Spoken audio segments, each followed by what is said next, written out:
predstavitelia vedenia fakult, Najvyššieho súdu, Generálnej prokuratúry, zastúpenia Európskej komisie na Slovensku, vážený pán ombudsman a v neposlednom rade najmä vy študenti a občianska spoločnosť, ktorej vecná a odborná diskusia nie je ľahostajná. Chcela by som vám v mene nás všetkých iniciátorov Otvoreného listu dekanovi poďakovať a hlavne vás teda privítať, že ste dnes našli čas a prišli. A chcela by som teda na úvod poprosiť pána rektora o úvodné slovo.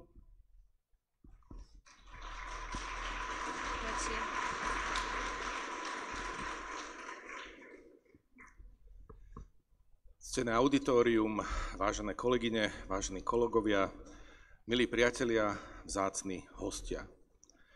Dovoľte mi, aby som vás v mene svojom, dúfam, že aj v mene organizačného tímu, rovnako srdečne privítal na akademickej pôde, konkrétne Filozofickej fakulty Univerzity Komenského v Bratislave a s láskavým súhlasom pána dekana, ktorý by mal mať právo domovského slova, mi toto prepožičal.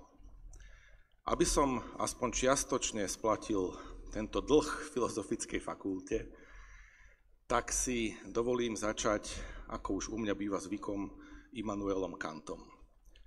Môj dobrý priateľ, profesor Démut, ma upozornil na jeden síce slávny, ale už skoro zabudnutý článok, ktorý Kant napísal na tému Odpoveď na otázku, čo je to osvietenstvo. A tá jeho odpoveď, samozrejme vo veľmi koncíznej podobe, bola asi takáto. Osvietenstvo je zbavenie sa nedospelosti, ktorú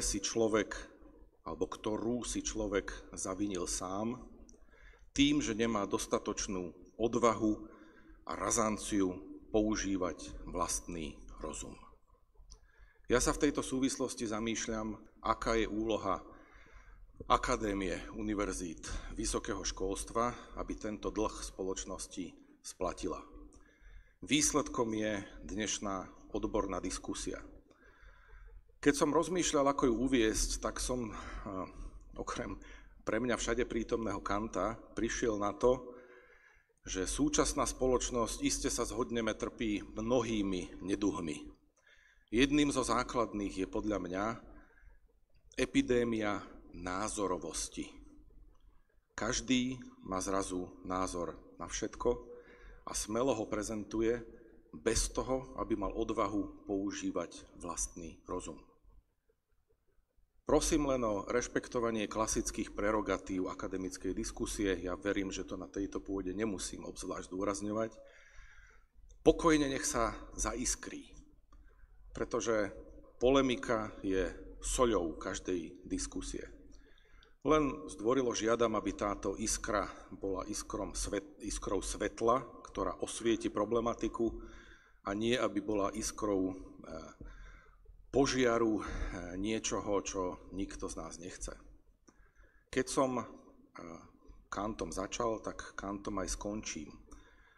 Kant tvrdí v tom slávnom článku Sapere aude, majme odvahu používať svoj vlastný rozum.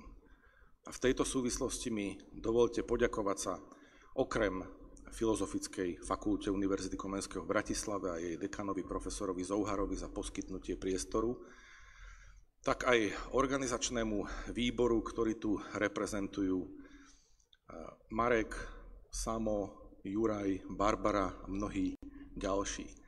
Ja by som poprosil o jeden potlesk pre týchto ľudí.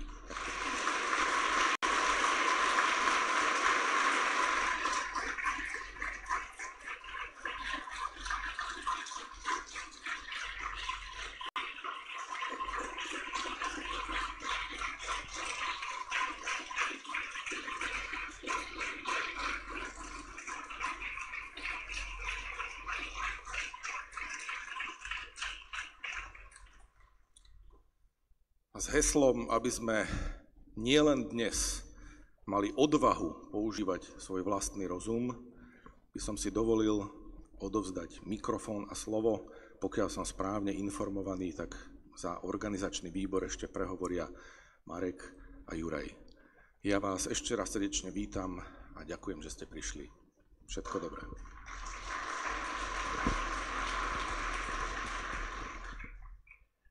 Vážení hostia, dnešná diskusia je jedným veľkým víťazstvom. To, že sme tu, nie je samozrejmosť, viedla k tomu dlhá a náročná cesta. To, že sa tak významné zmeny v trestnej politike štátu realizujú bez zapojenia verejnosti a bez odbornej diskusie, je alarmujúce. Mladá generácia právnikov chce porozumieť tomu, čo sa práve deje, a keď volá po diskusii, tak im je odkázané, že o zrušení úradu špeciálnej prokuratúry sa budeme baviť až potom, keď bude zrušený. Politickí predstavitelia našej krajiny nám ukazujú, ako diskusia nemá vyzerať. My sme tu dnes na to, aby sme ukázali, že aj keď máme na túto problematiku rozdielne názory, vieme si sadnúť za jeden stôl a navzájom sa počúvať. Keď s niekým nesúhlasím v jednej veci, neznamená to, že sa nezhodneme v inej. Všetci panelisti dnes boli požiadaní, aby v tejto diskusii prezentovali odborné právnické argumenty a vyvarovali sa akýchkoľvek pokusov o diskreditáciu oponenta alebo útokov ad hominem. Ak chceme mať produktívnu diskusiu, musíme sa baviť ad rem. Rovnako boli požiadaní, aby si navzájom preukazovali rešpekt a navzájom sa počúvali. Verím, že po skončení diskusie budú ochotní si navzájom podať ruky. Diskusia má ale aj trošku trpký charakter. Stojí tu vedľa mňa Marek Janiga, náš kolega, spolužiak, ktorý bol premiérom Slovenskej republiky označený za absolútne nepodstatného študenta s pubertálnymi vyrážkami na nose. Takéto útoky a správanie nemajú priestor v našej vyspelej spoločnosti a v žiadnej vyspelej spoločnosti. Našťastie premiérovi nastavili zrkadlo takmer všetci. Rázne odsúdili útoky rektori, aj pedagógovia našej, ale aj iných fakult. Odsúdila ich aj odborná a laická verejnosť. Dokonca ich odsúdil aj Európsky parlament a Európska študentská únia, zastupujúca viac ako 20 miliónov študentov spolu so Slovenskou študentskou radou. Jeden orgán sa však, konkrétne Mareka Janigu, zastať odmietol. Bol to Akademický senát právnickej fakulty, našej alma mater. Premiér svojimi slovami zaútočil na všetkých študentov. Tu z tohto miesta preto chcem povedať, že každý z vás je podstatný a patrí do komunity na právnickej fakulte a do akademickej obce na Slovensku.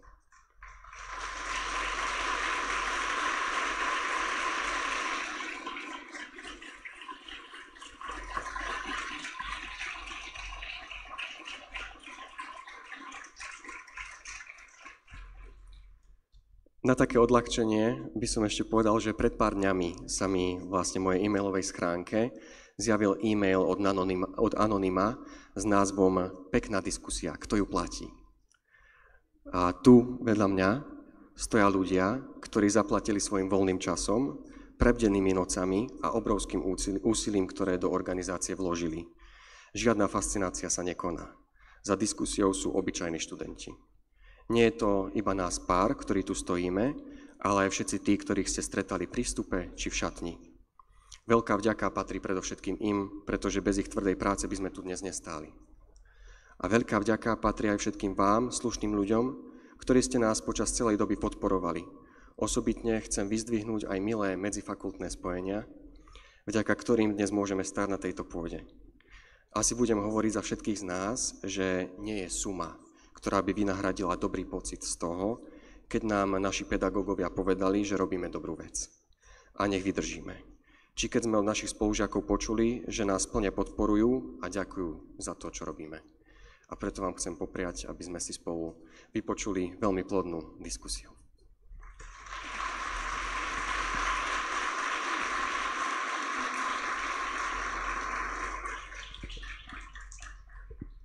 Vážení hostia, ja sa pokúsim byť stručnejší, pretože, ako bolo už predo mnou spomenuté, stretávame sa tu prostred obdobia plného osobných útokov, neporozumenia a absurdnosti.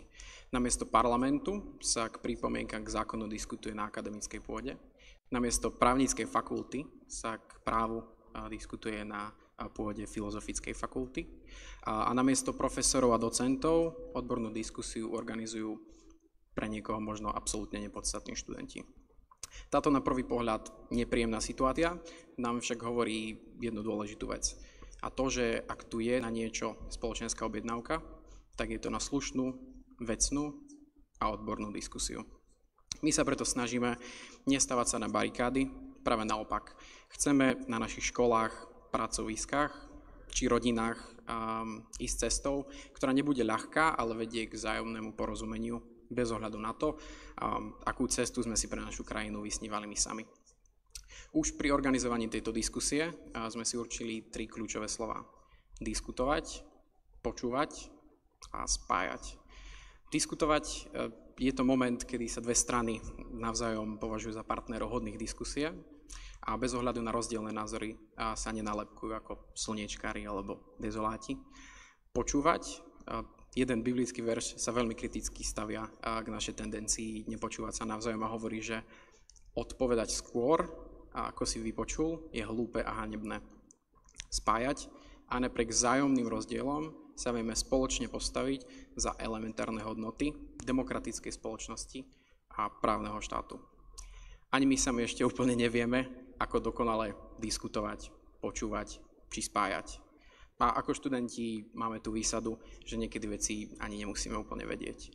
Ale spoločne sme odhodlaní za týmito ideálmi smerovať. Vydali sme sa na túto cestu a to je, myslím, dobrý začiatok. Verím, že sa na fóre Diskutujme spolu a budete cítiť príjemne a urobíme všetko preto, aby sme do budúcna spolu otvorili aj ďalšie témy, ktoré našu spoločnosť rozdeľujú. Znovu vám ďakujem za prejavenú podporu a prajem nám všetkým slušnú, vecnú a odbornú diskusiu. Preto mi dovolte privítať na pódiu pána moderátora Petra Hanáka, ktorý je externým pedagógom na našej fakulte a tiež novinárom pre portál Aktuality. Ďakujem.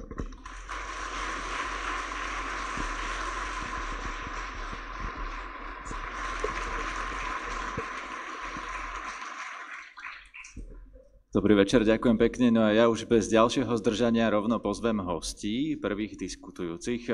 Dnešnú diskusiu sme totiž rozdelili, lebo študenti si to tak naplánovali na 2 panely, takže vás čaká najprv panel s 3 hostiami a následne po hodine panel so 4 hostiami. Čiže prví diskutujúci budú Jan Hrubala, šéf špecializovaného trestného súdu. Nech sa páči. Advokát Peter Erdeš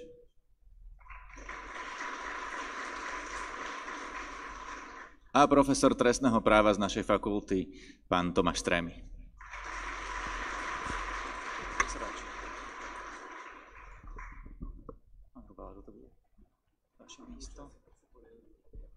Ja pozerám, že zasadací poriadok práve že je. Pán Erdeš, poprosím vás do stredu a pán Strémy na kraj. Ešte kým začneme, tak sledujte prosím vás obrazovku, ktorú ja teraz žiaľ nevidím, ale mal by som vaše otázky, keď sa zaregistrujete na slajde, vidieť potom počas diskusie posledné povedzme minúty v tej diskusii uvidíme, aká bude plodná, venujeme práve vašim otázkam. Rovnako vám potom na konci dám hlasovať o 2 zásadných otázkach, ktoré tiež nájdete v slajde, čiže stojí to za to sa tam zaregistrovať, aby sme mali aj s vami nejakú interakciu. Tak, poďme na to. Rád by som začal tým, čím sa vlastne začala celá táto diskusia. A to bol výrok, alebo výroky dekana, pána docenta Burdu, ktorý povedal, voľne to budem parafrázovať, že úrad špeciálnej prokuratúry je akýsi kriminogénny faktor, že funguje zločinecká skupina na úrade špeciálnej prokuratúry. Tak skúsme začať reakciou na tento výrok, ktorý vlastne vyvolal reakcie študentov. Čo si o to myslíte? Poďme z kraja. Pán Hrubala.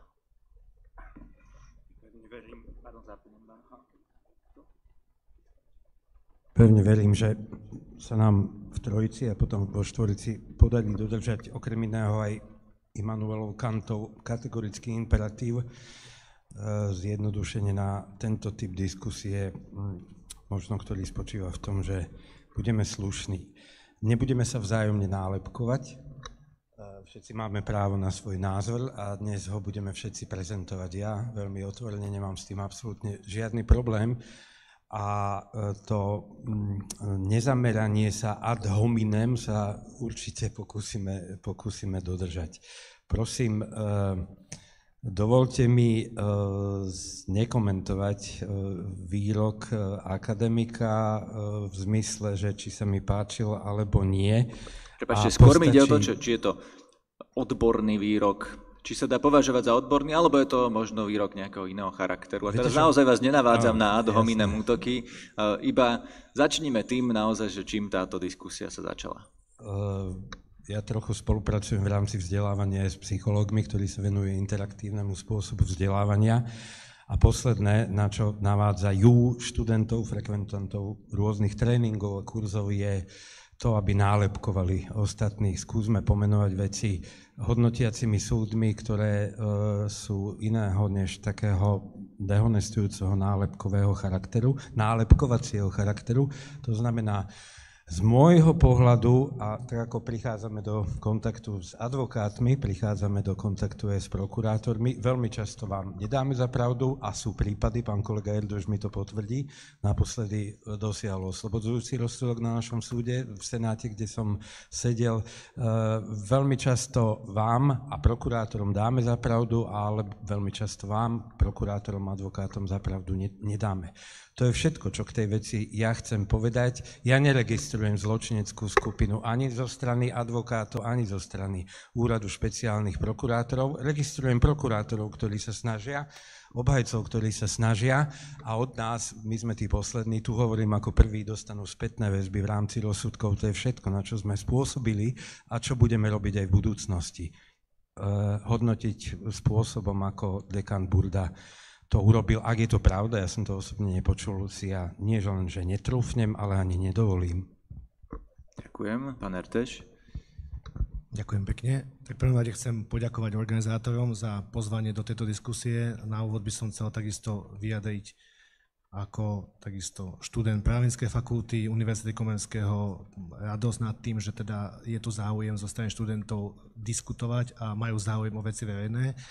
Takže z toho dôvodu takisto si vážim, že som ako aj bývalý študent a teda moja alma mater mala možnosť zorganizovať takúto odbornú diskusiu a predovšetkým aj k témam, ktoré síce zaujímajú verejnosť, ale takisto, ktoré sú bohužiaľ veľmi často v médiách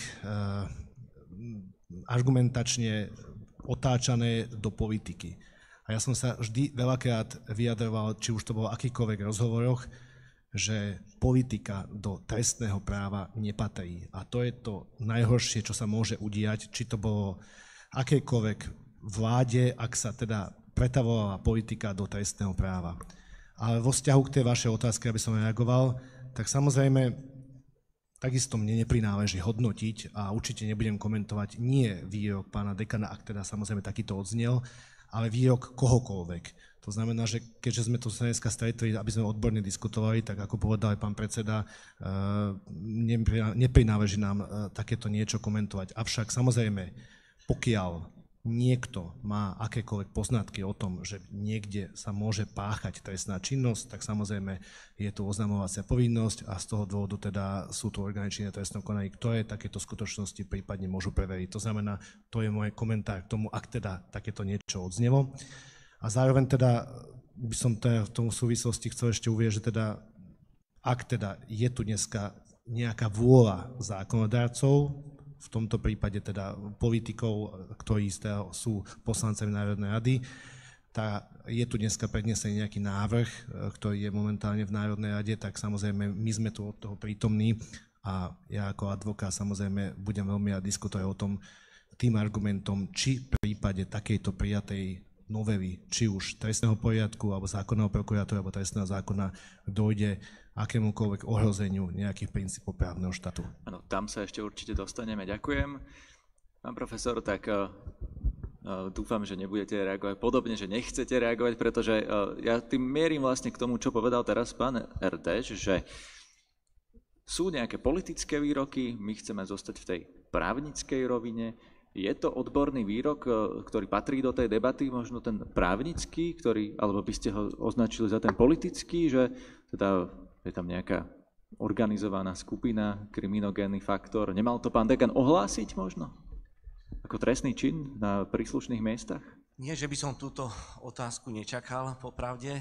Veľmi pekne ďakujem za pozvanie študentom právnickej fakulty aj, že môžem vystúpiť na pôde Univerzity Komenského v Bratislave.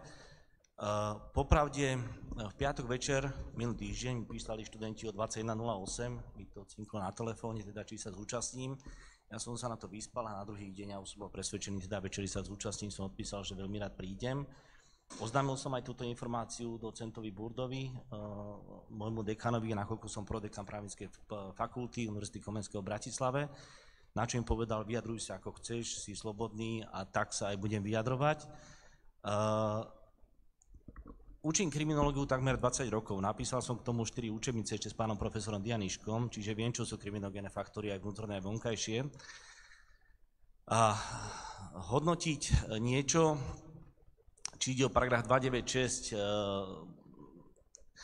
neviem, či ja som úplne kompetentný sa k tomu vyjadriť, či je niekde zločinecká skupina. To je správna otázka, čo hovoríte vy, že aj čo pán doktor Erdős vlastne naznačil, že v prípade, že ak vieme, že je spáchaný nejaký trestný čin korupcie alebo niektoré trestné činy, ktorých horná hranica trestnej sadzby prevyšuje 10 rokov, tak sme povinni to oznámiť, respektíve to prekaziť. Ja si dovolím diplomaticky z tejto otázky vašej nejako ujsť von, pretože hodnotiť, čo viedlo pána dekana k takejto informácii, ktorú vyslovil verbálne, ja neviem, ja som sa s ním o tom nerozprával. Ani som k tomu nemal nejaké myšlienky, popravde o tomto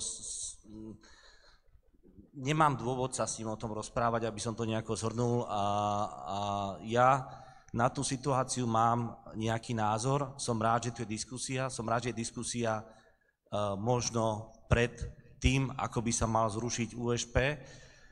Zároveň si dovolím povedať, že pokiaľ si myslíme niečo, je dôležité aj možno o tom diskutovať. Na akademickej pôde, a teraz budem absolútne slobodný v tomto, častokrát máme rôzne konferencie, dišputy, odborné konferencie, kde sa rozprávame o rôznych problémoch. Mne je ľúto možno, že o takejto vážnej problematike, či to je zmena trestného zákona alebo zrušenie USP, bohužiaľ nemáme väčšiu, hĺbšiu odbornú diskusiu. A toto mi chýba.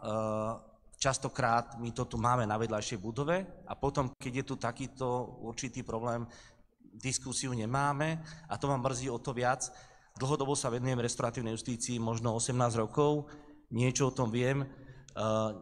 Myslím si, že sú to aj viacerí kolegovia, ako vidím pán doktor Sepeši, ktorí do určitej miery tiež na tú problematiku poukazujú, ale myslím si, že robiť takéto vážne zmeny v trestnej politike si vyžaduje hlbšiu odbornú diskusiu. Dobre, ideme sa o nejakú formu odbornej diskusie pokúsiť. A začneme teda tým, že keď už chce vládna koalícia nejakým spôsobom meniť systém prokuratúry, aký by sme naozaj potrebovali? Je toto, čo teraz navrhujú potrebné, zrušiť úrad špeciálnej prokuratúry, pán Hrubala? Alebo možno si viete predstaviť nejakú inú reformu prokuratúry? V prvom rade formálne je potrebné uviesť na úvod akéhokoľvek vstupu, že legislatíva, štátna moc má právo a má v rukách nástroje na zmeny, ktoré sa týkajú usporiadania či už súdnej moci alebo prokuratúry. To znamená, z tohto formálneho hľadiska sa to urobiť určite dá. Ja som bol osobne proti zakotveniu týchto, som zo špecializovaného trestného súdu, ale aj pokiaľ ide o prokuratúru, proti ich ústavnému zakotveniu. To je ako z tohto pohľadu v poriadku. Nečakal som dnes, že si vypočujem citáty od Immanuela Kanta a začnem možno aj ja trochu literárne. Niečo je znité v štáte dánskom, povedal, myslím, že dôstojník alebo člen stráže Marcellus, menom Marcellus v známej Shakespeareovej hre o Hamletovi, keď sledoval mladého princa Hamleta, ako sa vrátil z ciest a zisťuje, že jeho otec bol zavraždený. Ak som spomenul tento výrok, ja ním nemám na mysli hodnotenie súčasného stavu. To si nedovolím a odo mňa sa politických komentárov ani v rámci tejto diskusie nedočkáte. Ja som sa vraciam sa do roku 2003, 2004, 2004 a 2005, kedy mnohé signalizovalo, že riešenie korupcie, ja som mimochodom predstaviteľ orgánu, ktorý proti korupcii nebojuje. My jednoducho posudzujeme spor dvoch strán. Úlohou súdu nie je bojovať proti kriminalite, ja to nudne a zrejme príliš často a otravne opakujem, ale je potrebné to uviesť.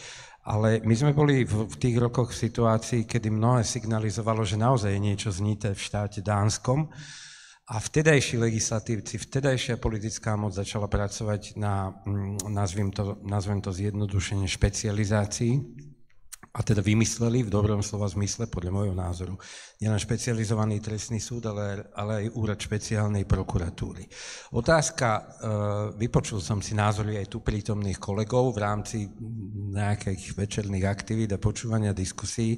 Áno, otázka, nakoľko špecializovať, čo je tunelové videnie prípadu a tak ďalej, to je otázka, ktorá si zaslúži hlbokú pozornosť, aby som vás ale ďalej už neotravoval a nenudil a hovoril k veci. V tom čase si povedali ľudia, do širšieho okruhu odborníkov som patril aj ja, že nie sme Fínsko, ani Dánsko, ani Nórsko. Že potrebujeme, podobne ako ten Hamlet potreboval špeciálne operácie v normálnom slova zmysle, nemielim tým samozrejme na vojnu v Ukrajine, potrebujeme špeciálne prístupy k tomu, aby sme veci dali do poriadku. Jedným z tých nápadov bola špeciálna prokuratúra, vtedy špeciálny trestný súd, neskôr špecializovaný trestný súd.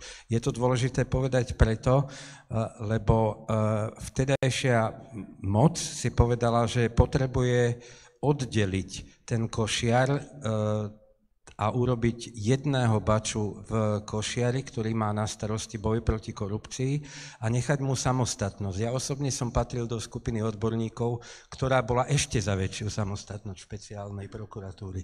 Ja osobne som presviečal ľudí, ktorí na tom pracovali, aby dali väčšiu slobodu aj policajtom a už skončím za chvíľu, tým bačom som mal na mysli špeciálneho prokurátora, ktorý by sám rozhodoval o tom, bez toho, aby mu do toho zasahovali ostatní, či bude ten košiar spravovať psami, ktorí sú určení na stráženie oviec, bez toho, aby ich uväzoval, alebo dá elektrický oplotok.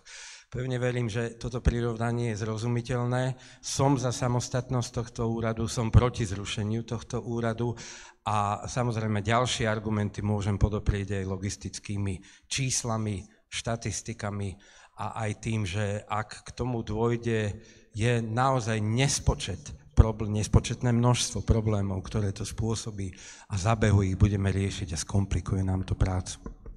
Ďakujem. Pán Erdeš, vy teda ste tiež za zrušenie, proti zrušeniu, alebo tá otázka, ako som pôvodne položil, stále stojí, že či potrebujeme reformu systému prokuratúry a či potrebujeme takúto reformu? Odpoviem. Samozrejme, ale budem si pomáhať tým, ako ste začali s tou otázkou v pôvodnom znení a to v tom význame, že teda máme tu nejaký návrh predložený, ktorý je v legislatívnom procese a z toho dôvodu takisto si dovolím odkázať na pána predsedu špecializovaného trestného súdu, ktorý povedal samozrejme áno, zákonodárna moc má možnosti prijímať zmeny v zákonoch, lebo je to jej úlohou a z toho dôvodu ja chcem uviesť, že ja som tu není, ktorý bude prezentovať, či som za zrušenie úradu špeciálnej prokuratúry, alebo som proti zrušeniu. Ja som prijal tú diskusiu a veľmi rád sa budem venovať tomu, aké to môže mať následky, prípadne to, ak by došlo k zrušeniu úradu špeciálnej prokuratúry, respektíve odborne poďme diskutovať o tom, že či naozaj to, čo aj naznačil pán predseda súdu, špecializovaného trestného súdu, prípadne iné argumenty, môžu ohroziť či už nejaké základné princípy právneho štátu, či už nejaké ohrozenie toho, že by sa tu nevyšetrovala korupcia. Ale v tej súvislosti, čo naznačil ešte pán predseda, áno, ja si pamätám, keď sa prijímali zákony v súvislosti či už so zriadením úradu špeciálnej prokuratúry aj špeciálnym súdom. Ja naozaj si nemyslím, že by bola nejaká taká veľmi široká diskusia odborná o tom, že či toto je nevyhnutné. Nikto z nás teraz nespochybňuje, že či teda toto rozhodnutie bolo správne a respektíve bolo potrebné sa vysporiadať s nejakými určitými spoločenskými javmi, ako tu bolo povedané, že niečo tu v tomto štáte dánskom nie je správne. Ale bez ohľadu na to, ja si myslím, že tá diskusia by mala byť odborná v tom význame, že či naozaj to zrušenie úradu špeciálnej prokuratúry, pretože treba si povedať, úrad špeciálnej prokuratúry, tak ako je aj samotne definovaný, či už v paragrafe 38 zákona o prokuratúre, je súčasťou generálnej prokuratúry. To znamená, aj ďalej, keď budeme odborne o tom diskutovať, tak nikto nepovedal, že tí prokurátori, ktorí sú samotní prokurátori generálnej prokuratúry, by nemali vykonávať ďalej svoju činnosť, svoje funkcie v takom význame a vykonávať tie samotné dozorovania tých vyšetrovaných trestných veciach. Ale to si potom môžeme asi odrobiť podrobnejšie. Tu ste mi nahrali na otázku, pretože keď som sa rozprával so študentami, ktorí organizujú túto diskusiu, tak nám tu vyplynula taká otázka, že či by nestačila, povedzme, menšia zmena. Vy ste načrtli, že či sú tí špeciálni prokurátori pod generálnou alebo nie. Nestačilo by možno ich pod generálnu prokuratúru nejak viac zaradiť? A teraz sú tu aj konkrétne nejaké pripomienky alebo návrhy, že napríklad nejaké, povedzme, opravné prostriedky proti rozhodnutiu prokurátora UŠP by mohol riešiť prokurátor generálnej prokuratúry, že takýmto spôsobom by sa možno aj nejaké veci, ktoré sa nepáčia tejto vláde, dali vyriešiť, ale to by bol ten, povedzme, chirurgický zákrok. Tu sa hovorí o tom, že naozaj sa ide búrať celá inštitúcia. Tak teda, aký máte názor na toto? Vedeli by ste si predstaviť aj jemnejší zásah, alebo treba podľa vás, vy ste hovorili, že nepoviete, či treba alebo netreba zrušiť, ale nebudete mať priveľmi negatívne následky, keď zrušíme špeciálnu prokuratúru? To ja som nepovedal, že teda som naznačil, ale to, že to je súčasťou generálnej prokuratúry, je priamo uvedené v zákone. To znamená, to si treba uvedomiť a toto nikto určite z odbornej verejnosti aj nemôže spochybniť. A do akej miery, či to bude mať nejaký dosah, alebo teda, či teda to, čo ste naznačili, že či by bolo potrebné urobiť len nejaké kozmetickejšie zmeny, alebo teda prípadne iné zmeny a zachovať tú inštitúciu v tom význame, ako to je dneska a nahradiť to prípadne, alebo teda pomôcť si tým, že to vyskytli sa nám tu nejaké tzv. Systémové zaujatosti a prípadne iné z praxe vyplývajúce poznatky, ktoré naozaj nie sú riešené detailnejšie v zákone o prokuratúre, vzhľadom tomu úradu, ako je zriadený. Ja teraz neviem, ja sa môžem vyjadrovať k tomu, čo je prípadne predložené dneska a nie som legislatívec a nemám ani tú legislatívnu iniciatívu. Ano, to znamená, že ja viem... To presne od vás chcem, aby ste sa vyjadrili k tomu, čo je predložené, čo najkonkrétnejšie. Áno, nie, aké to bude mať následky, pozitívne, negatívne, len aby sme vám rozmeli. Ja určite viem, za seba viem povedať určite to, že žiadnym spôsobom nedojde k ohrozeniu toho, že by nebola vyšetrovaná korupcia, pretože teda, veď tá korupcia máme v trestnom zákone jasne zadefinované, niekto vyšetrovať bude, či sú to vyšetrovateľi a následne prokurátor, ktorý vykonáva dozor nad prípravným konaním.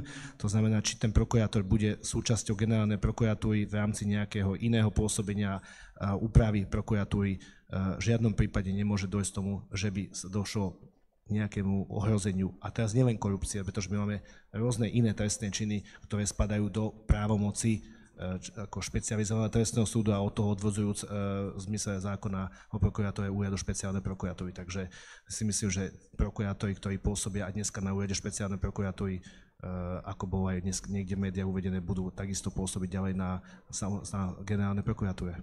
A dokonca bolo povedané, že budú aj vyšetrovať, respektíve budú dozorovať tie spisy, ktoré dozorovali v čase, keď boli na úrade špeciálnej prokuratúry. To im ale zatiaľ garantuje len prísľub generálneho prokurátora pána Žilinku, nie samotný zákon ani žiadny predpis. Ak som teda dnes správne zachytil, tak to bolo aktualizované, že do toho pozmeňovacieho návrhu sa práve toto nedostalo, čiže je to vlastne plne v kompetencii Maroša Žilinku. A inak sa to ani podľa môjho názoru vyriešiť nedá, pretože zákon nám jasne hovorí, kto je na sústave a na čele sústavy celej prokuratúry, a to je generálny prokurátor. To znamená, oni sú prokurátori generálnej prokuratúry. V prípade, ak teda dojde k týmto zmenám, tak samozrejme to bude v plnej kompetencii generálneho prokurátora, ktorý zodpovedá za celú sústavu prokuratúry na Slovensku. Áno, ďakujem. Je to tak preto, že máme v podstate taký autokratický systém, sa hovorí, riadenia prokuratúry, kde na čele je naozaj generálny prokurátor. Potrebujeme takýto? Alebo ho potrebujeme reformovať? Potrebujeme nejakú... Akú vlastne prokuratúru potrebuje Slovensko, pán Strémy? Potrebujeme špeciálnu?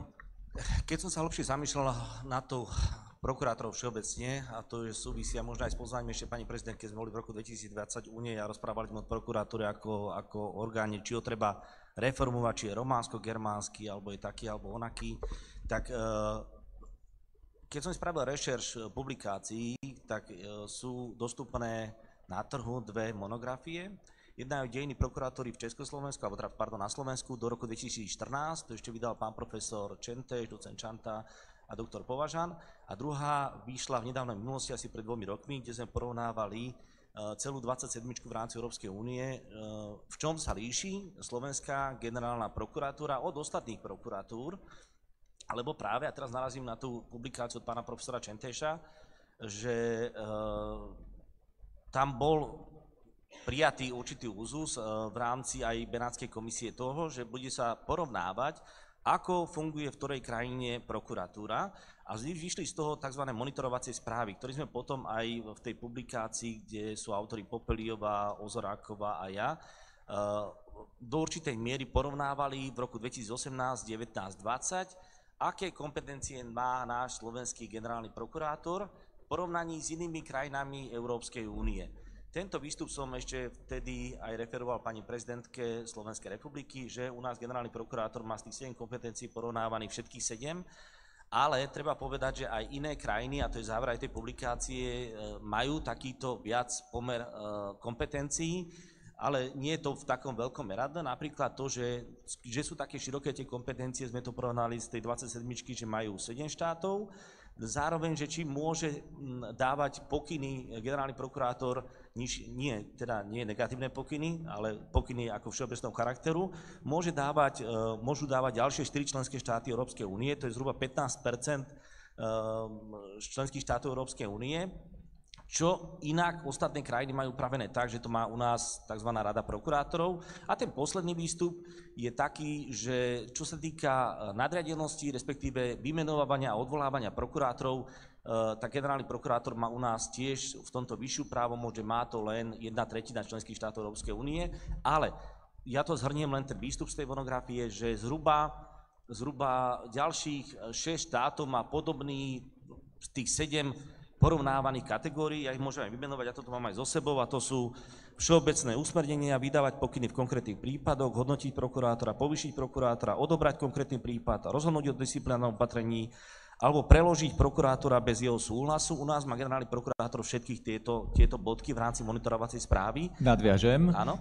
Takže by sa dal použiť ten argument, ktorý vlastne vláda teraz používa na zrušenie špeciálnej prokuratúry, že takmer v žiadnej krajine okolo nás nemajú podobný orgán, aj keď vieme, že teda nie je úplne takýto, ale majú iné.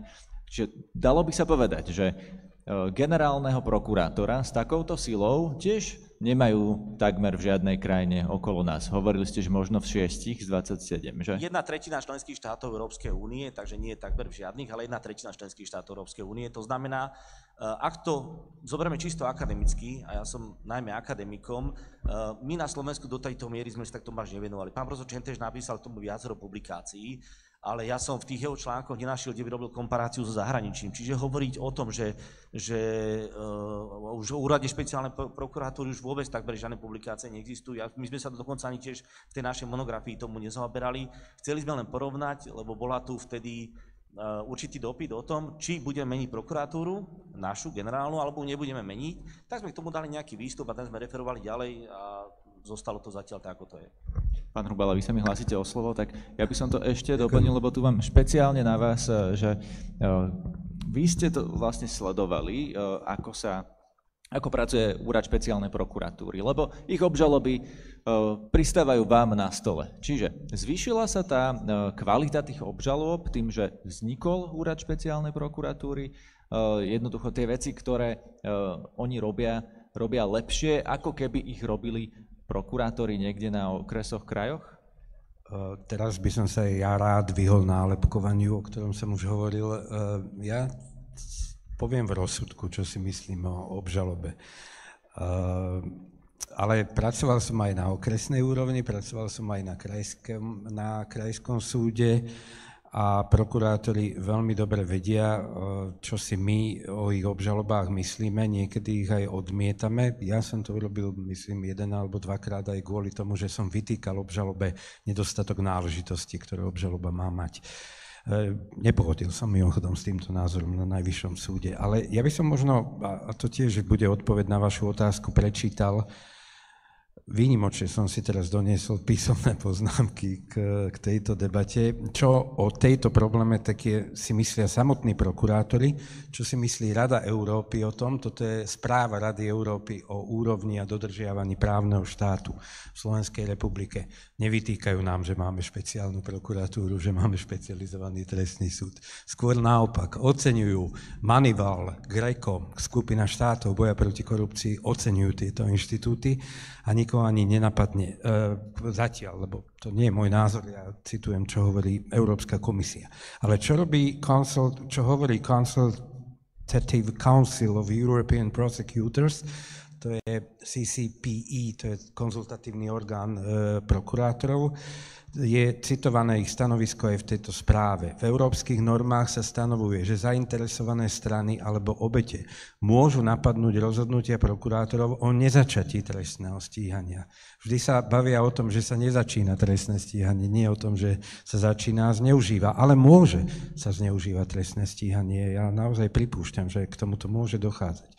Okrem toho sa v európskych normách týkajúcich sa autonómie a vnútornej nezávislosti v rámci prokuratúry vyžaduje jasný mechanizmus, ktorý nižšie postaveným prokurátorom umožňuje odvolať sa proti povereniu alebo pokynom vyššie postaveného prokurátora.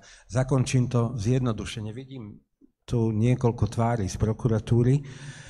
Oni majú svoje mená, za ktoré dúfam, že sa nehambia. Aj naši sudcovia máme mená a nehambíme sa na ne. A viem, že to bude veľké zjednodušenie a prosím, berte to ako zjednodušenie. Základ je, že títo prokurátori, ktorí sú tu, Matúš Harkabus bude ešte diskutovať. Ja si myslím, že Matúš Harkabus zostane Matúšom Harkabusom bez ohľadu na to, či mu bude šéfom Daniel Lipšic alebo Maroš Žilinka. Matúš Harkabus naďalej v niektorých sporoch podľa môjho názoru a v mojich veciach nebude mať pravdu. Zatiaľ podobne ako kolega Erdoš dopadá celkom dobre so svojimi spormi, ale nechcem to dehonestovať túto debatu. A už keď sa bavíme o tom, že sú tu kolegovia, ktorým vadí inštitucionálne zakotvenie špeciálnej prokuratúry, tak na to sa dá odpovedať, vadí im to, že o opravnom prostriedku proti rozhodnutiu prokurátora úradu špeciálnej prokuratúry rozhodne systematically biased šéf, hlava tej organizácie. Mimochodom takých rozhodnutí obvykle to býva tak, že policajt začne trestné stíhanie, potom vznesie obvinenie a vec nejde Danielovi Lipšicovi s opravným prostriedkom. Vec ide Danielovi Mikulášovi, Matúšovi Harkabusovi, Bohdanovi Čelovskému. Jasné, že aj prokurátor špeciálny, respektíve prokurátor môže sám vykonať výsluh, môže sám byť autorom uznesenia o vznesení obvinenia, takých vecí je možno do 10 do roka, tak ľudne nech zákonodárca to zmení a povie, že voči rozhodnutiu prokurátora úradu špeciálnej prokuratúry je príslušný rozhodovať o opravnom prostriedku, voči tomu nie jeho šéf, a to je jedno, či sa volá Daniel Lipšic, ktorý je v súčasnej dobe šéfom, môžeme sa baviť aj o tom, prečo nevadil predchádzajúci šéf, ktorý tam bol tiež zvolený parlamentom, ale to je typ debaty, do ktorej by som nerád zabrdol, ale keď toto chcú napraviť, to znamená napraviť ten tú inštitucionálnu zaujatosť, tak nech zákonodárca povie, že voči rozhodnutiu Matúša Harkabusa, Daniela Mikuláša, Bohdana Čelovského, Petra Kysela nie je príslušný rozhodnúť Daniel Lipšic ako súčasný šéf, ale Maroš Žilinka ako súčasný šéf. To bol ten chirurgický zákrok, na ktorý som sa pýtal, či je nejaký taký možný? Dá sa to takto urobiť? No určite, že áno. A kvôli tomu netreba rušiť úrad špeciálnej prokuratúry. To je môj názor. Ďakujem. Pán Erdeš, Ak sa zruší úrad špeciálnej prokuratúry, tu padlo, že Matúš Harkabus zostane Matúšom Harkabusom, tomu asi veríme. Otázka je, že či to neskončí nejako tak, že potom v tom systéme prokuratúry sa posunie niekam, a teraz nechcem naozaj, viem, že polícia je iné ako prokuratúra, ale videli sme, ako to na polícii skončilo, že policajní viceprezidenti boli preložení niekam do regiónov alebo na cudzineckú hraničnú políciu a podobne. Neublíži to tej špecializácii, keď zrušíme špeciálnu prokuratúru, ktorá z povahy veci aj z toho názvu sa špecializuje na extrémizmus, podvody s obrovskou škodou, terorizmus, korupciu, veľmi závažné vraždy, ako sme videli v prípade vraždy Jana Kuciaka a Martiny Kušnírovej. Nie je to vlastne dobre? Nie je to, o čo sa snažíme v tomto štáte aj na iných inštitúciách, na súdoch špecializovať sa? Všetci sa snažíme o to, aby naozaj sme, či už teda my ako advokáti, sudcovia, aj prokurátori určite robili svoju robotu čo najlepšie. To znamená, od toho sa odvíja aj tá špecializácia. A určite zo svojej 20-ročnej praxe a vývoja, mimo aj to, čo som ja mal možnosť s tým sa ja stretnúť osobne v rámci svojej praxe, viem jednoznačne potvrdiť, že či už na okresných súdoch, či je to civilný sudca, či je to sudca, ktorý rieši rozvody, či je to sudca, ktorý je trestný sudca. Každý z týchto sudcov je špecializovaný, to znamená, robí naozaj len tú konkrétnu svoju robotu. Takisto je to aj na prokuratúre, či je to aj na okresnej prokuratúre, ale takisto aj na krajských prokuratúrách, kde jednotliví prokurátori sú zadelení na nejaké tie konkrétne oddelenia. To znamená, že majú tzv. Tú nejakú svoju špecializáciu, že naozaj teda ten, kto robí ekonomiku, poviem príklad, nebude robiť vraždu. Hej. Tak je to aj na špeciálnej prokuratúre, len teraz príde k tomu, že tí ľudia, ktorí sú na špeciálnej prokuratúre, sa presťahujú možno na nejaký kraj a tak. A nevieme, či môžeme 100% veriť tomu zatiaľ, že teda budú sa ďalej špecializovať na to isté, lebo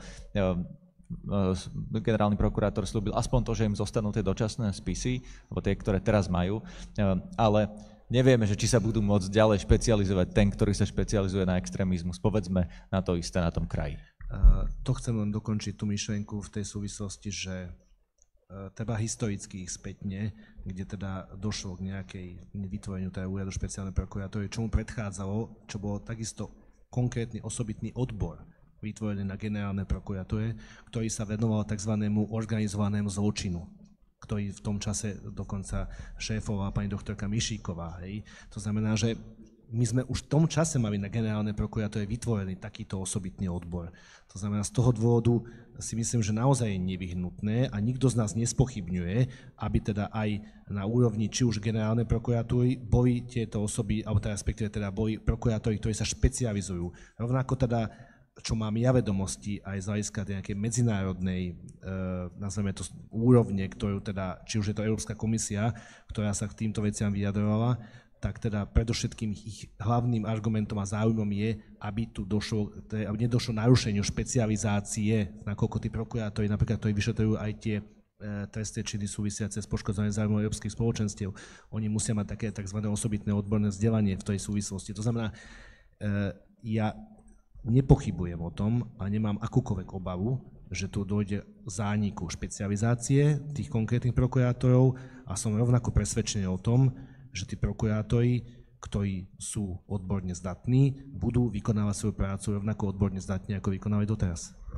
Pán Stremi, vy ste napísali aj knihu o ekonomických trestných činoch, ak sa nemýlim, alebo daňových, upresnite. Nebude tam chýbať tá špecializácia? Nemáte obavy z toho, že keď nejakú takúto komplikovanú vec, vieme, že tam to sú naozaj hrubé spisy v ekonomickej trestnej činnosti, dostane niekto na kraji, kto sa s tým možno ešte nestretol, nebude to problém, nebude to trvať dlhšie, nebudete sa vy, advokáti, potom vlastne z toho viac tešiť, že bude menšia šanca odstíhať vašich klientov? Ja by som povedal, že sú tam rôzne názory, aj tu diskutujúci v tom druhom paneli som si vypočul ešte predtým, ako sa myšli, že sú špecializácie na tzv. Krajských prokurátorách, problém tam nebude, alebo teda tí prokurátori, ktorí sú na USP, odídu na GP a spisy dostanú na krajskej prokuratúre a budú si musieť noví prokurátori to naštudovať. Ja si myslím, že toto vyrieši aplikačná prax, ja sa k tomu nejako neviem vyjadriť, pretože to neviem nejakým spôsobom ovplyvniť. Domnievam sa, že naštudovanie spisu ako takého, myslím, že aj pre advokátov, aj prokurátorov, aj sudcov keď je v rozsahu 10 000 strán, tak je veľmi náročné, aby človek sa vedel v tom vyznať, aby vedel dokonale argumentovať. Môj názor subjektívny je taký, že v prípade, že by bolo zrušené AVŠP, tak to budeme vidieť o pár dní a tí prokurátori by tam mali zostať pri tých prípadoch. Otázne, či je to technicky možné, či to nie je možné, keby boli aj na generálnej prokuratúre a keby nešli na krajskú prokuratúru, čo vlastne asi budú hovoriť tí ďalší diskutri, ktorí budú v tom ďalšom kole, ja im nechcem vyfiknúť tému, o ktorej budú určite rozprávať. Ale domnievam sa, že to bude obťažné a veľmi náročné na to, aby si naštudovali celú problematiku. Rozumiem. Začneme teraz ešte jednu tému, ktorá je dôležitá z toho hľadiska, že či to vlastne bude naozaj od 15. marca platiť a od 15. marca sa ukončí história špeciálnej prokuratúry, závisí aj od pani prezidentky, či podpíše ten zákon, aj od toho, či to pošle na ústavný súd. Ona už avizovala, že áno, rovnako to avizovala opozícia. Vidíte tam protiústavnosť v tomto návrhu zákona? Vidíte tam vôbec niečo, čo by mohol ústavný súd napríklad pozastaviť alebo prípadne aj úplne zrušiť, pretože teda je tam sú možné dve cesty, či už cez ten legislatívny proces, že by ústavný súd mohol konštatovať, že ten legislatívny proces nebol v poriadku tým, že bol skrátený, alebo hmotnoprávne, že niečo v tom zákone odporuje ústave a ústavným princípom. A napríklad pani prezidentka vo svojom prejave v parlamente hovorila o práve na spravodlivý proces a odškodnenie obete, že to naznačuje, že by sme mohli čakať práve takéto nejaké podanie na ústavný súd. Má to podľa vás šancu? Pokračujem, ja sa vyjadrujem asi. Aha, dobre, takže otázne je teraz, o akom balíku hovoríme. Či hovoríme len o USP a hovoríme aj novele trestného zákona, trestného poriadku, ale až o celku ako takom. K USP to má zákonodárna moc, má túto právomoc, takže to viac menej záleží od zákonodárnej moci. Čo sa týka novely trestného zákona, trestného poriadku, ja by som sám privítal, a to som povedal predtým na tú prvú otázku odpoveď, že širšiu odbornú diskusiu na to, že je takýto významná zmena trestnej politike. My sme asi pred 4 rokmi vydávali monografiu Trestnú politiku, kde sme hovorili a porovnávali hmotné procesné pravidlá s pánom doktorom Bálogom, doktorom Turajom, kde sme hovorili, čo by bolo možné do budúcnosti spraviť, ale je treba to podrobiť odbornej diskusii, lebo nie ani akademici majú vždy správne názory. Nie vždy vieme vypuchnúť tie aplikačné problémy, možno aké skúsenosti majú advokáti, prokurátori. Tam sa ešte dostaneme. Ale ja či tam vidím určité problémy, tak čo sa týka možno, a to už sa ale diskutovalo, dneska som to čítal v jednom portáli, že výška škôl sa bude meniť a rád by som tam privítal možno ešte viacej restauratívnej justície, kde tam je minimálne prvkov, ale samotný rozpor v ústavnosti ja tam nevidím, ale nie som ústavný právnik, ja som skôr trestný. Poďme naspäť, pán Erdeš. Ďakujem. Na otázku, áno, jak ste povedali, má to dve roviny. Ja sa nepovažujem za absolútneho experta na ústavné právo, ale v každom prípade môj názor je taký, tak ako mám ja vedomosti, ktoré by mohli prípadne viesť tomu, že by mohol ústavný súd rozhodol. Nikto z nás to tu nechce prejudikovať, ale v každom prípade tie roviny ja vidím v dve. V prípade, ak dojde k úprave zákona o prokuratúre, ja nevidím dôvod, kde by mohol dôjsť tomu, alebo teda, že by mohol ústavný súd povedať, že to nie je v súlade s ústavou, pretože teda to je len presne ten moment, kedy môže, a čo môže posudzovať ústavný súd. Zároveň je druhá rovina, ktorá môže byť samotný legislatívny proces a na to máme nejaké už rozhodnutia ústavných súdov, ktoré rozhodovali v súvislosti s legislatívnym procesom a kde vytkli a povedali, že to nebolo v súlade. Takže tam sa v podstate hovorí o tom, že by teda mala prebehnúť nejaká odborná diskusia, respektíve nemalo by to prebehnúť len takto v skrátenom legislatívnom konaní, ak teda nebolo možné sa k tomu vyjadriť. Ale ja si myslím, že odkedy teda to vyšlo von, alebo teda respektíve keď bol predstavený tento návrh, tak naozaj teda sa vyjadrili naozaj všetci už. Tak ako to bolo povedané od pána rektora a on to povedal tak oveľa inteligentnejšie a múdro, ale ja to poviem, že tak inak, ako keď hráme hokej, keď som majster sveta v hokeji, tak všetci z nás sme hokejoví tréneri. Teraz sa z tohto stáva, tak ja to poviem fancy, to sa zdalo fancy, že teda je tu nejaká novela trestného zákona, trestného poriadku, úradu špeciálnej prokuratúry a všetci sa k tomu vyjadrujú. Ja som za, nech sa k tomu vyjadrujú, ale to je dobré, pretože aj táto pôda, ktorá tu dneska o tomto diskutujeme, naozaj sú to osoby, ktoré sú jednak priamo dotknuté alebo môžu byť dotknuté s takouto zmenou, ale sú tu teda iné osoby z odbornej verejnosti. To znamená, aj toto je presne dôvod na to, kedy podľa môjho názoru by takisto nemalo byť rozhodnuté ústavným súdom v tom zmysle, že tu neprebieha odborná diskusia. Čo sa týka už len tej témy, ale to asi budete sa pýtať osobitne, či teda skrátené alebo neskrátené legislatívne konanie, tak neviem, či sa na to budete pýtať, ale sa môžem... Skúste odpovedať teraz, lebo už nemáme samozrejme, až tak veľa času. Bolo zrejme, teda som členom predsedníctva Slovenskej advokátskej komory a všetky názory, ktoré to prezentujem, nie sú stanoviskom Slovenskej advokátskej komory, sú to moje názory ako advokáta, avšak my sme ako Slovenská advokátska komora sa opakovane viackrát vyjadrovali, že vždy sme nesúhlasili a namietali, pokiaľ takéto veci, respektíve teda, či už to bolo v predchádzajúcom vládnom období, boli príjmané bez riadneho pripomienkového konania, tzv. Skrátenom legislatívnom konaní. Takže tento názor zastávam aj ja, ale teda takisto sme to prezentovali ako Slovenská advokátska komora.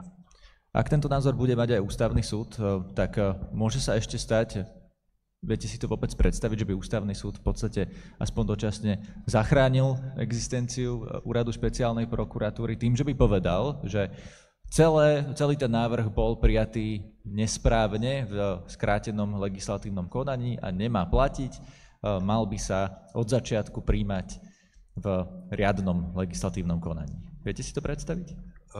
Ja som chcel pôvodne začať svoj vstup tým, že zafušujem do ústavného práva napriek tomu, že síce ako advokát som robil nejaké ústavnoprávne veci, necítim sa byť už v súčasnej dobe na toto odborník. Jedna vec je, na čom sa zhodneme a v tomto smere si myslím, že aj doktor Šámko, ktorý tiež ešte bude diskutovať, povedal veľmi jednoznačne, že to, čo sa dnes deje, to si samozrejme zaslúži neskrátené legislatívne konanie. Môžeme sa na to pozrieť aj tak, však aj oni to robili predtým, ale to nie je argument do konštruktívnej diskusie. Čo je dôležité, a teraz už prejdem od tej odbornej argumentácie k možno k ľudskejšej argumentácii. Ja som tu zaregistroval pána doktora Sepešiho. Aj on, ale aj kolega Erdős mi môže potvrdiť jednu vec, pretože spolu sme boli v tej komisii u vtedajšieho ministra Viliama Karasa. To boli desiatky hodín diskusí, desiatky e-mailov boli vymenených k restoratívnej justícii a tak ďalej. Desiatky ľudí na tom spolupracovali. Ak dnes niekto povie, že táto novela nadväzuje na to, čo vzniklo v rámci tejto pracovnej skupiny, tak si dovolím povedať hodnotiaci súd, že nebude mať pravdu. Táto dnešná novela ide oveľa ďalej a mnohí sú tu, ktorí vedia o tom, že ja nie som za drakonizáciu trestov a ja si viem mnohé veci predstaviť inak, než sú v trestnom poriadku. Jedna vec je istá, táto zmena tejto zmene má predchádzať niekoľko, nie málo mesiacov trvajúca diskusia, deje sa to veľmi rýchlo a ústavný súd to môže zvrátiť. Ak sa ma ďalej budete pýtať, čo bude potom, ja neviem, ja neprejudikujem rozhodnutie ústavného súdu, ak politická vôľa, alebo ide o mocenské rozhodnutie, to si treba na rovinu povedať, ak mocenské rozhodnutie aj potom, čo ústavný súd to skritizuje, bude nemenné, tak ako sa to len posunie o rok, možno o 2, ale toto sú možné scenáre. Rozumiem, ďakujem. To bola konkrétna odpoveď, že teda áno, môže aspoň dočasne ústavný súd v podstate zachrániť úrad špeciálnej prokuratúry. Áno, to uvidíme, to samozrejme všetci uvidíme. Ja som si otvoril slajdo, kde sú otázky z publika, podpísal sa študent právnickej fakulty. Prečo sa tvárime, že príjmané zmeny v trestnom zákone sú odborné, pričom je zrejme, že účel je úplne iný? Táto otázka získala zatiaľ najviac hlasov, preto ju čítam ako prvú. Kto z vás chce odpovedať? Toto nebude uspokojivá odpoveď, to som si toho vedomý. Ja nebudem hodnotiť účel týchto zmien. naratívy, to je také moderné slovo v súčasnej dobe, že to robia pre svojich ľudí a tak ďalej, nepatria do slovníka sudcu a nebudem ich ani používať. Urobte si vy názor. Kľudne si ho urobte vy, čo za tým je a vyhodnoťte to, ako uznáte za vhodné. Ja ako sudca v tejto rovine končím a musím skončiť. Tak ja ako advokát môžem toho povedať viac, preto sme slobodní. A samozrejme tá otázka bola ako konkrétne koncipovaná, ak môžem prosím vás pekne... Prečo sa tvárime, že príjmané zmeny v trestnom zákone sú odborné, pričom je zrejme, že účel je úplne iný? Dobre, samozrejme účelu a samozrejme sa ani ja vyjadrovať nebudem. Ja sa môžem vyjadriť v tomu, čo je navrhované momentálne a čo je v podstate predložené v Národnej rade. A takisto teda ten názor môj je absolútne jasný. To znamená, tie tresty, ktoré sa tu zaviedli zákonom z roku 2005, naozaj sú drakonické. Pretože aj vy, pán predseda, sám viete, že veľakrát pri tom znení trestného zákona hľadáme všetkým, a teda aj vy ako sudca hľadáte možné riešenia, ako tak v rámci tej moderačnej možnosti, ktorú nám priznáva mimoriadne zníženie trestu, proste hľadajú sa tie riešenia, pretože všetci vidia, že to je absolútne neprimerane prísne. Samozrejme, keď sa máme vrátiť tej odbornosti vo vzťahu k tomu, že aké sú tu navrhované tresty alebo teda trestné sadzby, ktoré sa tak verejne kritizujú, že teda dochádza a zase si nemôžem odpustiť teda tomu pojmu, že teda nejakej generálnej amnestii. V prvom rade treba uviesť, že tak ako je predložená táto novela trestného zákona v tom znení, ktoré som sa ja mal možnosť oboznámiť, samozrejme dneska sa už avizujú nejaké pozmeňovacie návrhy, ale myslím si, že teda tiež nebudú mať nejaký zásadný vplyv na prechodné a záverečné ustanovenia trestného zákona, tak treba uviesť, že sa zmenou týchto trestných sadzieb to nedotkne osôb, ktoré sú právoplatne odsúdené. To znamená, toto nemá akýkoľvek vplyv na osoby, ktoré sú právoplatne odsúdené s výnimkou trestu prepadnutia majetku, kde teda samozrejme je nález ústavného súdu, ktorý rozhodol a v podstate aj v tých intenciách je úprava tohto paragrafu. A samotné sadzby si myslím, že teraz to aj keď si porovnáme okolité štáty, tak nevychádzajú v nejakej výraznej miere, alebo teda sú v podstate veľmi totožné a približne rovnaké. A zároveň si treba uvedomiť, že takisto sa na verejnosti teraz prezentovalo často, že za krádež Volkswagenu Passat, ktorý má hodnotu 35 000 eur, 34 900, aby som bol správny, aby to sedelo do tej sumy, aj keď teda už nepozmeňovací návrh na úroveň 20 000, že dostane človek podmienku. A takýmto spôsobom sa to tu verejnosti podsúva, že teda toto sú tie... Bolo by to možné podľa toho návrhu zákona? Je to možné, ale to je možné aj pri dnešnom znení trestného zákona, ale zároveň si treba uvedomiť, že trestné právo a právo to není matematika, že vy spravíte konkrétne nejaký trestný čin a ten sudca je tam od toho, ak má, príklad poviem, sadzbu 3 až 10 rokov, tak on sám môže rozhodnúť podľa toho, ako mu zákon umožňuje, či už je to z hľadiska priťažujúcich alebo poľahčujúcich okolností, akým spôsobom ten trest v prípade odsúdenia uloží. Ale zároveň, keď to bolo naznačené aj tá restauratívna justícia, a teda myslím si, že všetci z nás, celá spoločnosť chce predovšetkým, aby tie obete tých trestných činov boli odškodnené, tak netreba zabudnúť na to, že aj keď dám podmienku v prípade, teda, že bude odsúdený za krádež, tak ja viem zaviazať toho odsúdeného náhrade škody v rámci skúšobnej doby. A v prípade, ak ju nezaplatí, tak v tom prípade dojde k premene toho trestu. To znamená, to máme dneska takisto v trestnom zákone, to znamená, strašne veľa sa uvádza argumenty, ktoré nemajú. Ale ak chceme odborne diskutovať, myslím, že na toto teraz nie je priestor, ale to chcem povedať, tak poďme diskutovať o tom, že či tie sadzby sú alebo nie sú porovnateľné s, nazvem to, s vyspelejšími demokraciami.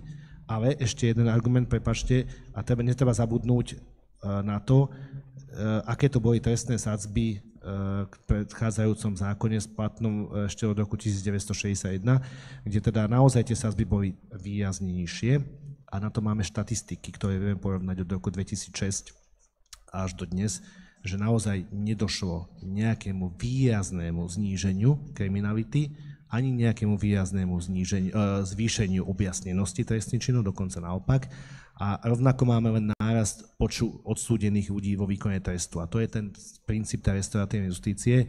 A už na posledný záver tej súvislosti by som tak aj pre študentov, a to, aby si to každý uvedomil, veď ten páchateľ, ktorý ide páchať trestný čin, on nejde páchať s trestným zákonom v ruke.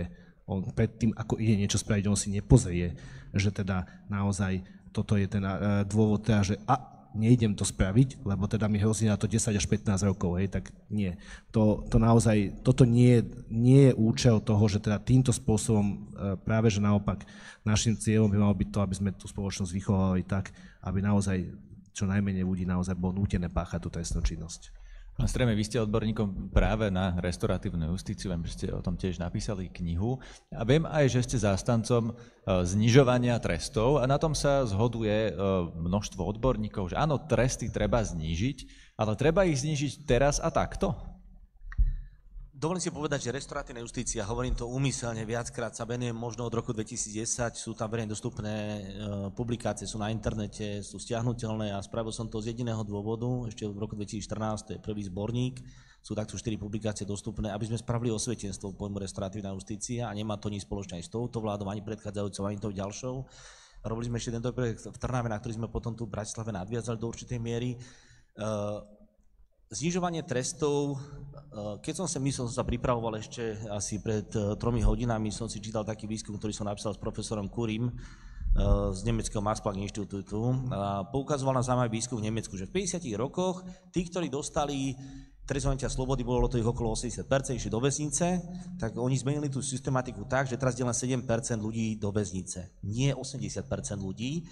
Zároveň u nás trošku sa to v úvodzovkách demonizuje, že vlastne každý môže dostať podmienku. Ja si myslím stále, že to je na sudcov, že oni majú rozhodnúť o tom, že keď je tam aj trestná sadzba 3-10, tak sudca by mal rozhodnúť, aký s tým pán prokurátor nie je spokojný, môže sa dať odvolanie a nakoniec to môže dopadnúť ešte na tom nadriadenom súde úplne inak.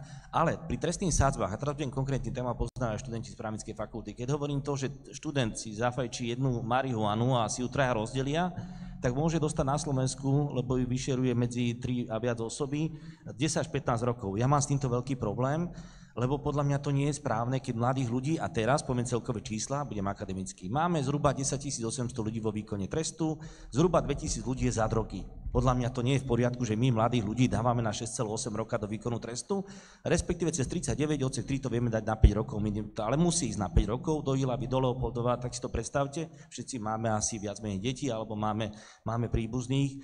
Zároveň, poviem to pri ekonomickej trestnej činnosti, podľa súčasnej právnej úpravy, pri legalizácii trestná sadzba 12-20 a ešte tam bol pred rokom trest prepadnutia majetku. Keď to porovnáme, a poviem teraz konkrétny príklad, tu v Bratislave, nebudem to menovať, keď sa stalo, že jeden pán dostal 8 rokov a bol prepustený po 5 rokoch, lebo tam sa dalo po polovici ísť von, bolo to za násilnú trestnú činnosť, na obchodnej ulici sa to stalo, nebudem to konkretizovať.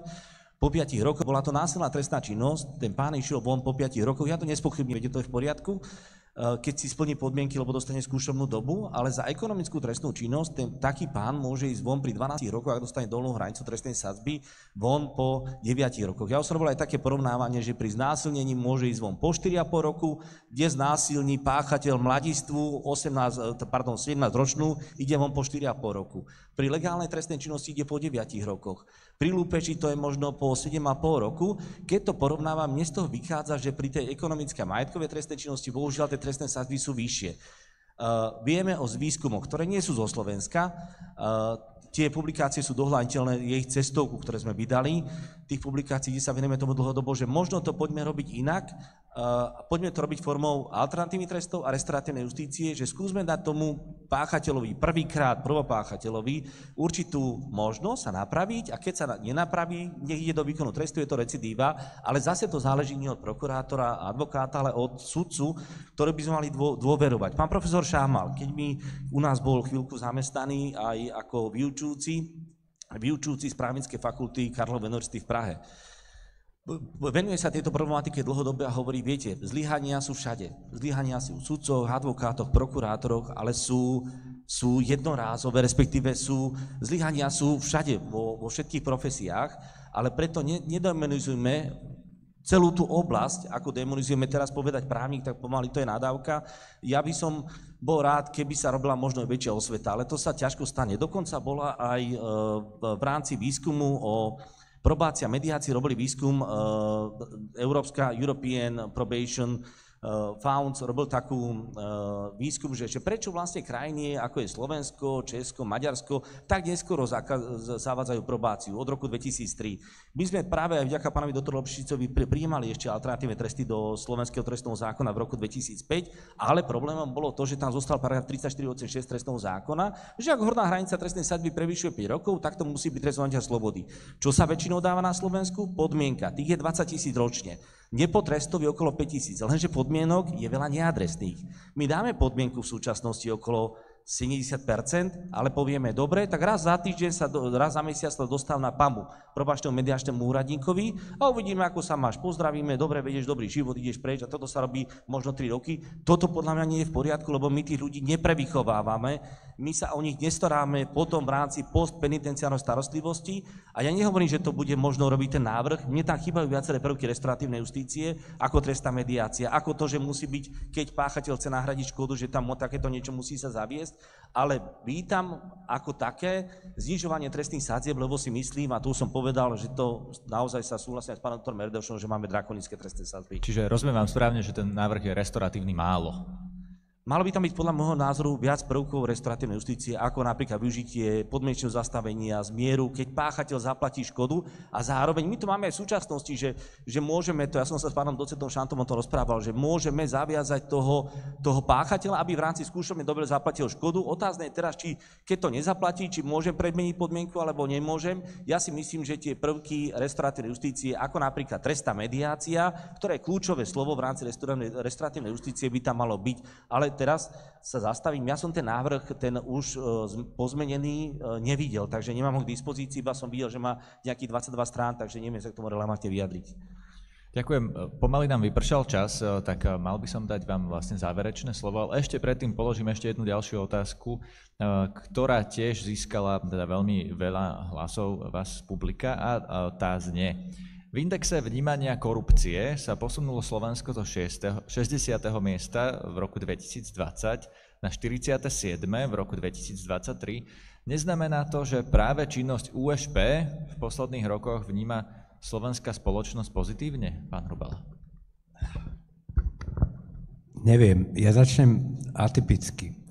Rozumiem tým otázkam aj tej prvej, aj druhej, ale tí, ktorí máte a chodíte na semináre z trestného práva procesného, tak v obidvoch prípadoch ide o učebnicové príklady sugestívnych otázok, ktoré sudca musí stopnúť. Áno, na súde by som ich nepoložil, ale ako novinár si ich môžem dovoliť? Určite ako novinár a ako publikum si to môžete dovoliť. A ja opäť odpoviem asi najkratšie zo všetkých diskutujúcich. Ja na to neviem odpovedať, odpovedajte si na to sami. Do roku 2005 tu bolo ročne stíhaných 5, 6, 10 ľudí za korupciu. Odpovedzte si sami, prečo? Nebola? Nuž bola, lebo o rok na to tých prípadov bolo medzi 100 až 200. Samozrejme, začalo to tými petty corruption prípadmi. Ja nehodnotím, či je dobré alebo zlé, že dnes sú stíhané také alebo onaké osoby, ale to, že mám tie klapky na očiach v tom dobrom slova zmysle a nehľadím na to, či niekto je v súčasnej dobe pri moci a stíham ho napriek tomu a nebojím sa ho stíhať, môžem zlyhať. Ja stále zdôrazňujem, že môže to byť, samozrejme pripúšťam zneužitie inštitútov trestného práva. To tunelové videnie, profesor, myslím, že sa volá Cummings, hovorí o tom, že aj pozitívne motivovaní ľudia môžu pochybiť, pokiaľ teda vec vidia tunelovo, lebo sa chcú zavďačiť verejnej mienke a podobne, ale my súdy im dáme na to spätné odpovede. To znamená, od roku 2005 nastal posun, ktorý jednoznačne hodnotím ako posun dopredu a posun správnym smerom. Do značnej miery na to mala vplyv podľa môjho názoru inštitucionalizácia špeciálnych jednotiek na polícii, špeciálna prokuratúra, špeciálny, neskôr špecializovaný trestný súd. Toto je môj hodnotiaci súd k tejto veci. Ja na to odpoviem, 46. miesto je dobré. Keď teda hodnotíme, že teda zo 60. na 46. miesto, že či teda toto je ten výsledok, ktorým máme byť spokojní, som presvedčený, že nie, ak teda takto to vníma spoločnosť. V každom prípade teda tomu, čo uviedol pán predseda, len zareagujem. Samozrejme, nikto z nás odbornej verejnosti nespochybňuje, že by tá špecializácia tu mala byť a určite špecializácia prispieva k tomu, aby naozaj sa robilo čo najmenej chýb a každý z nás robí chyby, to znamená, nemôžeme to žiadnym spôsobom vylúčiť. To znamená, že hodnotiť otázku o vzťahu k tomu, že teda ak od 2020 do 2023 sme sa posunuli zo 60. na 46. miesto z hľadiska hodnotenia miery korupcie na Slovensku, tak takisto úrad špeciálnej prokuratúry, to je zriadené od roku 2005, tak asi to nemôžeme tomu jednoznačne pripisovať. Pán Stremi, ak k tomu ešte máte čo dodať pokojne a už by som vás potom vyzval na záverečné slovo, každý by z vás mal mať minútu. Ja samozrejme ten posun vnímam, ale ťažko sa mi vyjadriť, že vlastne čím to bolo spôsobené určitou špecializáciou, ale tá môže byť aj na krajských prokurátoroch, ale aj na USP, ale je to naozaj na zákonodárnej moci. Áno, korupciu vieme, že stíha USP. Dobre, tak záverečné slovo, pán Hrubala, máte minútu. Zhodneme sa podľa mňa aj s diskutérmi z ďalšieho bloku. Každý normálny právnik je proti kabinetnej justícii, každý normálny právnik je proti telephone justice, kedy sa vybavujú veci telefonátmi medzi kolegami. A dnes je doba, kedy si aj ja trúfnem povedať, že aj v právnických profesiách, niekto tu spomenul, že právnik to je pomaly nadávka dnes, dúfam, že budete pokračovať v tomto trende. Je množstvo ľudí, ktorí diskutujú ad rem, nie ad hominem, ktorí dávajú najavo svoj názor spôsobom, ktorý je priateľný, slušný, dodržiavajú tie Kantove zásady, či už kategoricky imperatívne sľuby byť konštruktívny, byť sám sebou v debatách. A ja v konečnom dôsledku som optimista. Úplný záver, neviem, či ešte mám 10 sekúnd. Chcem, aby to odznelo. Som proti zrušeniu špeciálnej prokuratúry, som za zachovanie súčasného stavu a viem si predstaviť aj iné úpravy, než sa dnes predkladajú do parlamentu, ktoré zamedzia tej inherentnej jednohlavosti tohto úradu. Som za jeho maximálnu samostatnosť a nemyslím si, že veci robí zločineckým spôsobom.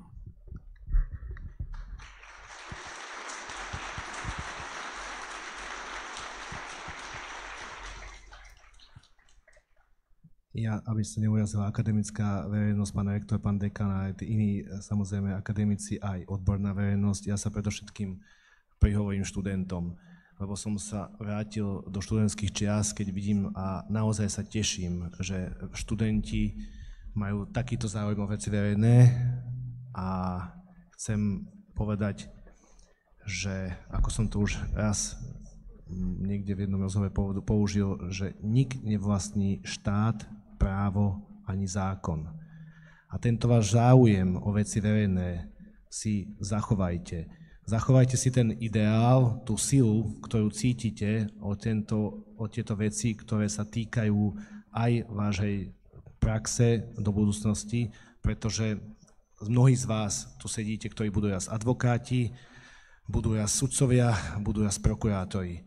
A nezabudnite na to, a nezabudnime všetci na to, že našim zmyslom a vývojom našej spoločnosti malo byť nepestovať nenávisť. Nepestujme nenávisť medzi sebou a získavajme všetci v rámci svojej diskusie cit pre právo, pretože právo, ako som už povedal, nie je matematika. A to právo sa vyvíja a vnímajme to ako prirodzený vývoj toho, čo sa udialo, čo sa deje a nezahacujme a jednoducho nezatracujme ľudí, ktorí majú iné názory. Diskutujme a dodržte si tento elán a tie ideály, pretože len vďaka týmto ideálom sme sa tu mohli my dneska tu stretnúť, napriek tomu, že máme odlišné názory, ale každý máme ideál veci posúvať lepšie a dopredu.